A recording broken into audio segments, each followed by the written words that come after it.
January 26, 2026. Breaking news rocks Nova Scotia, Daniel Robert Martell has been arrested. For 9 months, he'd been the face of a heartbreaking mystery, the stepfather of 2 missing children, standing before cameras, pleading for their safe return. He'd cooperated with investigators. He'd passed a polygraph test. To the world, he was a grieving parent desperate for answers. But on that cold Sunday morning, everything changed. Handcuffs. Charges.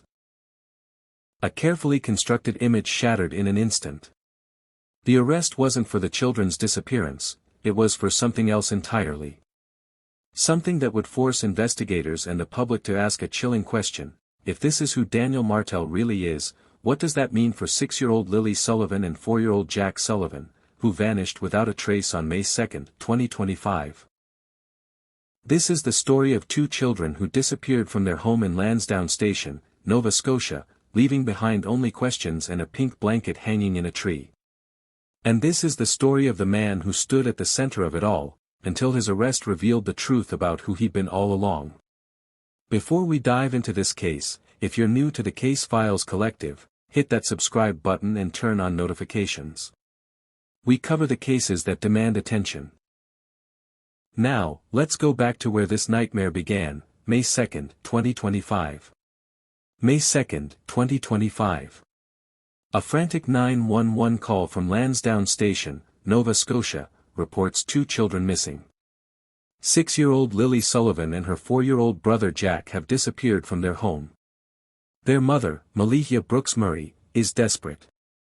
No signs of struggle. No forced entry. Just silence.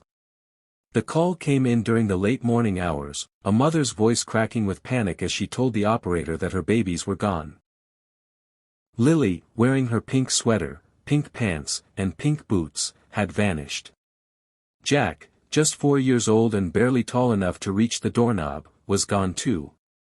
The last time anyone outside the family had seen them was the day before, May 1, at a Dollarama store in New Glasgow where they'd been shopping with family members.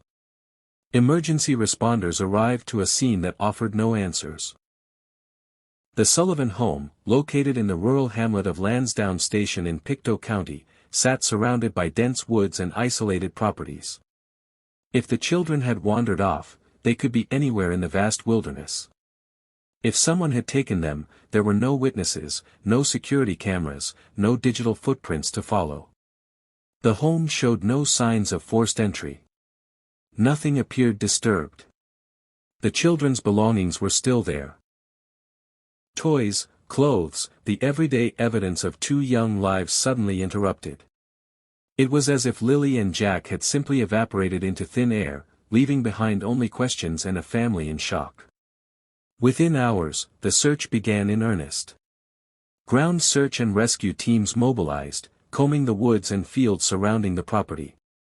The RCMP issued public alerts. Photos of the children circulated on social media, Lilly with her bright smile, Jack with his innocent 4-year-old face.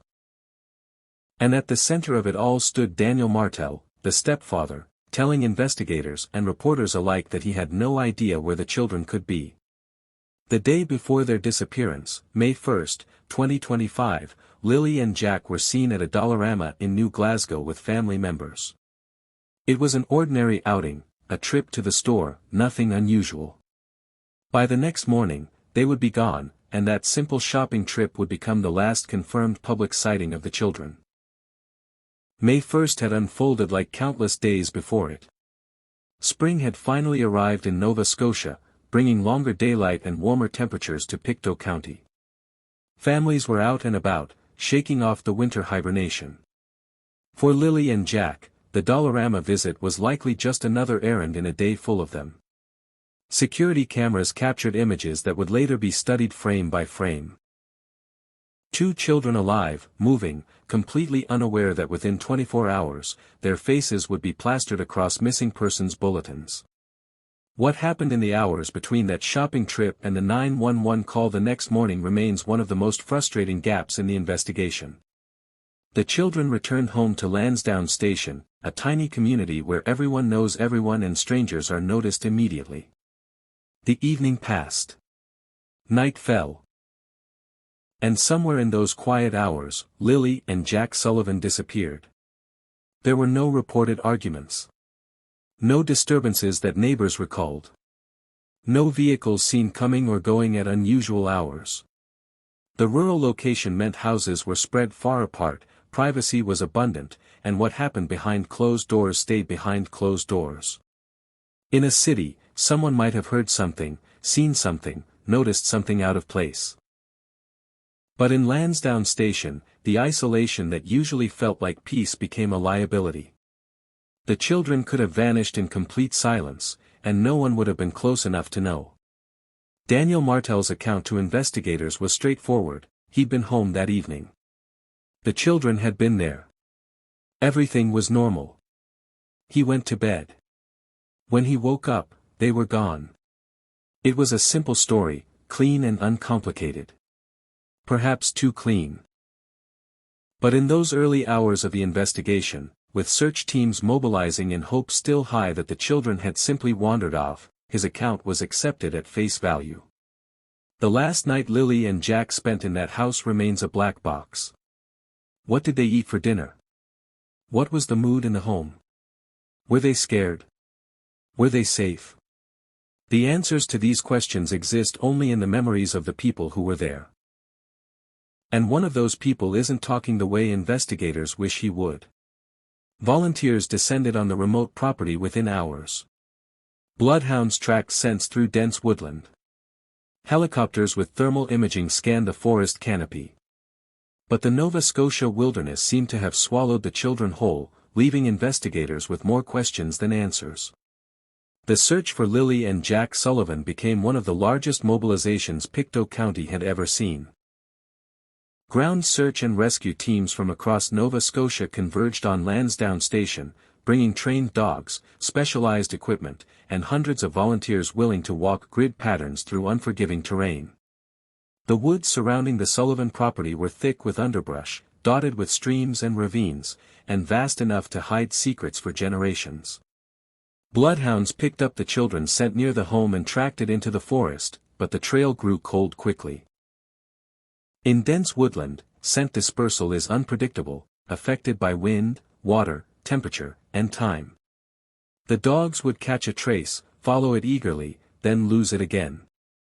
Handlers tried multiple approaches, starting from different points around the property, but the results were frustratingly inconsistent. It was as if the children had walked a short distance and then simply ceased to exist. The most significant piece of physical evidence emerged about a kilometer from the Sullivan home. Searchers found Lily's pink blanket, her beloved LOL doll blanket that she reportedly carried everywhere, hanging in a tree. The discovery was both hopeful and haunting. It proved the children had traveled at least that far from home, suggesting they'd left on foot. But the blanket's placement raised immediate questions. How did it end up in a tree? Had Lilly hung it there herself, perhaps as a marker? Had it snagged on branches as someone carried her through the woods? Or had it been deliberately placed there by someone who wanted it found? Forensic teams examined the blanket extensively. They tested it for DNA, for traces of blood or other biological material, for any evidence that might indicate what had happened to its owner. The results, if they revealed anything significant, were never made public. But the image of that small pink blanket hanging alone in the wilderness became the haunting symbol of the case. A child's comfort item abandoned in the woods, its owner nowhere to be found. Helicopters equipped with thermal imaging cameras flew grid patterns over the search area for days. The technology can detect body heat through forest canopy, making it invaluable for finding missing persons in wilderness areas. But the flights revealed nothing. If the children were out there, they weren't generating the heat signature of living humans. The implication was grim, though searchers refused to give up hope.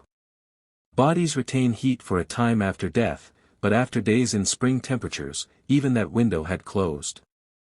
As the physical search continued with diminishing returns, investigators turned their attention to the people closest to the children.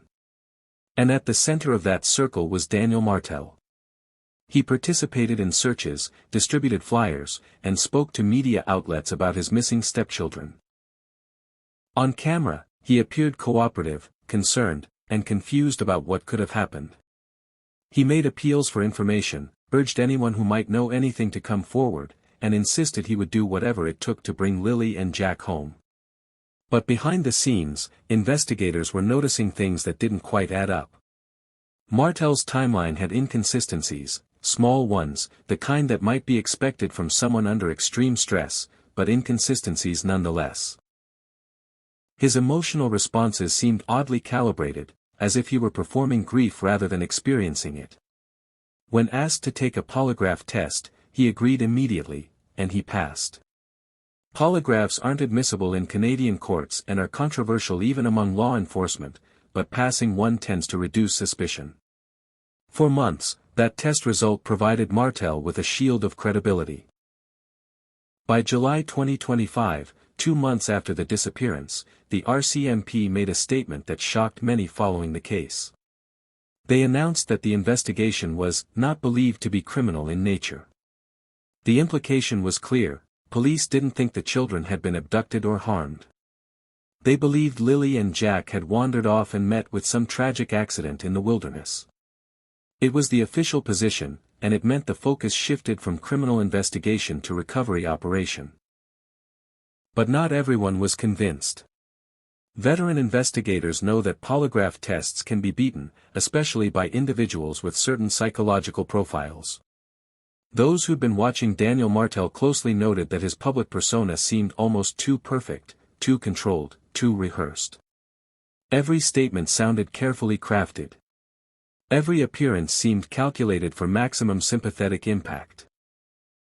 It felt less like a desperate father and more like a performance designed to convince an audience. Still, without evidence of foul play, without a crime scene, without witnesses or confessions, suspicion alone meant nothing. Daniel Martell remained free, his life continuing while the search for his stepchildren gradually wound down. Volunteers eventually returned to their normal routines. Media coverage dwindled. The case began its slow fade into the background noise of unsolved mysteries. And then came January 26, 2026, the day everything changed. January 2026 brought a bombshell. Daniel Martell was arrested, not for the children's disappearance, but for assault, sexual assault, and forcible confinement of an adult woman. Court documents revealed the alleged crimes occurred between September 2024 and March 2025, a timeline that chillingly overlaps with the period just before and after Lilly and Jack vanished. The arrest came without warning to the public.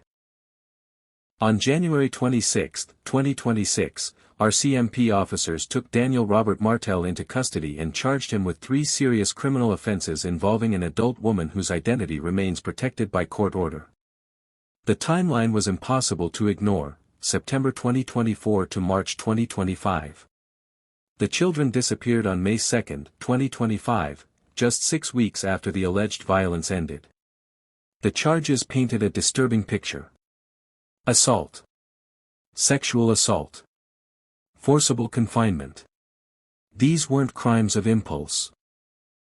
They suggested planning, control, and a deliberate need to dominate another human being. The man who'd stood before cameras for 9 months playing the grieving stepfather was allegedly capable of violence, sexual violation, and trapping someone against their will. For 9 months, Daniel Martell had maintained his innocence. He'd cooperated with investigators. He'd passed a polygraph test. The RCMP had even stated the case wasn't believed to be criminal in nature. He'd been free to give interviews, attend vigils, and craft a narrative of tragic loss. The public had sympathized with him. Some had even defended him. The arrest shattered that carefully constructed image in an instant. Suddenly, the concerned parent was revealed as an accused predator. The cognitive dissonance was staggering. How could the man pleading for his missing stepchildren have allegedly been brutalizing an adult woman during the exact same time period? Social media exploded with outrage and suspicion. The case of the missing children, which had been fading from headlines, roared back to life with renewed intensity. If Martell could allegedly do this to an adult woman, what might he have done to two defenseless children in his care? Importantly, Martell has not been charged with any crime related to Lilly and Jack's disappearance. The investigation remains separate. But his arrest has fundamentally altered how everyone views the case. The man at the center of the mystery is no longer just an unfortunate stepfather, he's an accused violent offender whose alleged crimes occurred in the shadow of two missing children. Behind the scenes, investigators are almost certainly re-examining every piece of evidence from May 2025 with fresh eyes. The Daniel Martell who passed the polygraph may have been a fiction all along.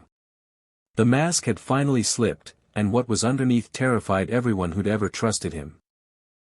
If you're finding this case as disturbing as we are, please hit that like button and subscribe so we can continue investigating cases that need attention.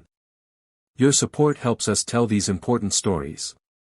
Following Daniel Martell's arrest, investigators returned to examine the case with fresh perspective. The community of Lansdowne Station began asking painful questions about what they might have missed. And from his cell, Martell maintains his silence about the children while facing trial for his alleged crimes against an adult. The arrest prompted investigators to revisit everything they thought they knew about the Sullivan household. While the initial searches in May 2025 had focused on finding the children or clues to their immediate whereabouts, Martell's violent charges raised darker questions. What had life been like for Lilly and Jack in that home? Were there warning signs that had been missed or dismissed? In cases like this, forensic teams often return to the scene with new warrants and different objectives. They look for patterns of behavior, evidence of control, signs that the environment wasn't as normal as it appeared. Every home tells a story through its physical evidence, how spaces are used, what's hidden, what's been altered or concealed. When someone is accused of forcible confinement and violence, investigators want to know if that pattern extended to others in the household, particularly vulnerable children. The challenge in the Sullivan case is the passage of time. By the time Martell was arrested in January 2026, 9 months had passed since the children disappeared. Memories fade. Physical evidence degrades. And without the children themselves to interview, investigators must piece together their story from fragments. School records, medical visits, neighbor observations, and whatever the house itself might reveal. But even more haunting than what investigators might find is what the community of Lansdowne Station has begun to remember. In the wake of Martell's arrest, people started asking themselves painful questions. Were there signs? Did we miss something? Could we have prevented this? It's the question that haunts every community when something terrible happens in their midst. Teachers began reviewing their mental catalogs of interactions with the children. Had Lilly seemed withdrawn? Had Jack shown signs of distress? Neighbors replayed memories of seeing the family around town. Had the children looked afraid? Had there been moments that seemed off but were dismissed as none of their business? The truth is that predators often hide in plain sight, appearing normal to the outside world while committing horrors behind closed doors. Children, especially young ones like Lilly and Jack, often don't know how to ask for help or are too frightened to do so. And in rural communities where privacy is valued and people mind their own business, the signs can be easy to miss or ignore. Margaret Chen, the neighbor mentioned in earlier reports, has likely replayed every interaction she witnessed. Did she see something that might have mattered? Could a phone call to authorities have changed the outcome? These are the questions that will haunt anyone who lived near that house, whether or not they actually missed anything significant. School records, if they exist for children as young as Lilly and Jack, might reveal patterns. Unexplained absences. Behavioral changes. Signs of anxiety or fear. But preschool and early elementary-age children often don't have the extensive documentation that older students accumulate, making it harder to reconstruct their daily lives and emotional states. The collective guilt that settles over a community after something like this is profound. Even if no individual person had enough information to act, the communal sense of, "we should have known," becomes overwhelming. It's a natural response to tragedy, but it's also often unfair. Unless someone witnessed actual abuse and failed to report it, most people are working with incomplete information and the benefit of hindsight. What makes the Sullivan case particularly agonizing is that the children are still missing. There's no closure, no definitive answers about what happened to them. The community is left suspended between hope and horror, unable to grieve properly because there's still a chance, however slim, that Lilly and Jack might somehow be found alive. Meanwhile, Daniel Martell sits in custody awaiting trial for the charges against the adult woman. His legal strategy appears to be silence and denial. He hasn't confessed to the assault charges. He hasn't provided any new information about the children's whereabouts. He's exercising his constitutional right to remain silent and let the prosecution try to prove its case. From a legal standpoint, this makes sense.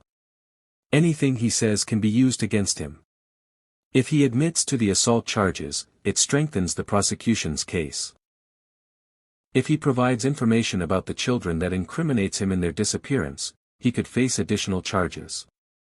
Silence is his best legal defense, even if it means the public views him as a monster hiding behind technicalities. But silence doesn't mean investigators have stopped working. The RCMP continues to treat the children's disappearance as an active case. Tips still come in. Evidence gets reanalyzed with new technology. And now, with Martell's arrest providing a new lens through which to view the case, investigators are almost certainly exploring connections between his alleged violent behavior and the children's fate. The question everyone wants answered is whether Daniel Martell will ever tell the truth about what happened to Lilly and Jack. Does he know where they are?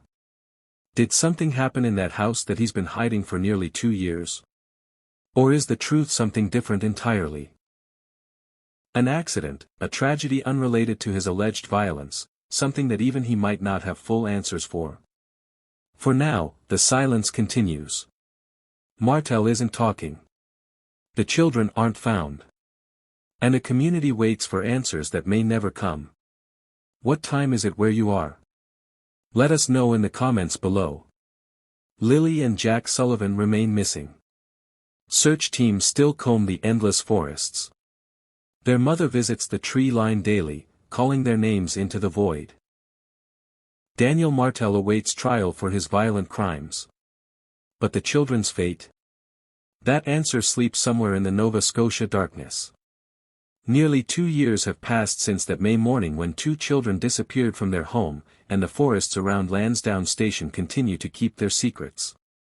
Volunteer search parties still venture into the wilderness on weekends, walking grid patterns through terrain that has been covered dozens of times before.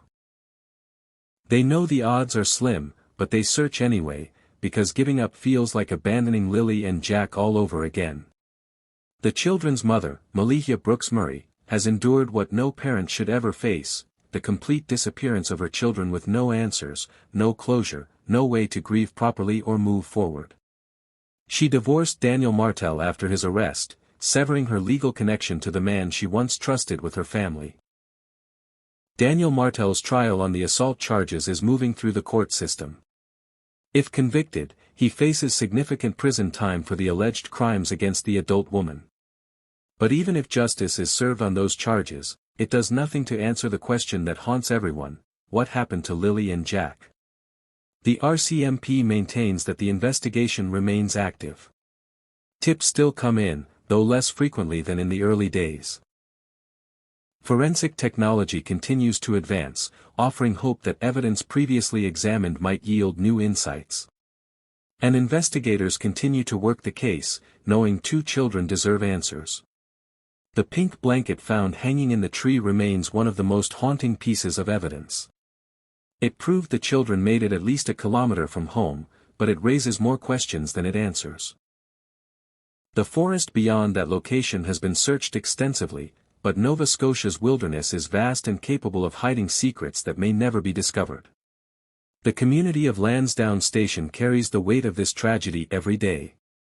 Parents hold their children tighter. Neighbors pay closer attention when something feels off. Trust has become more cautious. Questions get asked that once would have seemed intrusive. And somewhere in the vast expanse of Nova Scotia, 2 children wait to be found. Lilly Sullivan, 6 years old, who loved her pink clothes and her LOL doll blanket. Jack Sullivan, only 4, barely old enough to understand the world. They deserve better than to be forgotten. They deserve answers, justice, and the dignity of being brought home. Until that day comes, their story remains unfinished. Daniel Martell knows more than he's saying, of that, most people are convinced. Whether he'll ever tell the truth is another matter entirely. For now, the silence continues, the searches go on, and 2 children remain among the missing. If this case affected you the way it affected us, please subscribe to stay updated on any developments. Hit that notification bell, share this video, and help us keep Lilly and Jack's story alive. Justice delayed doesn't have to mean justice denied, but it requires all of us to keep demanding answers. Thank you for watching, and we'll see you in the next case.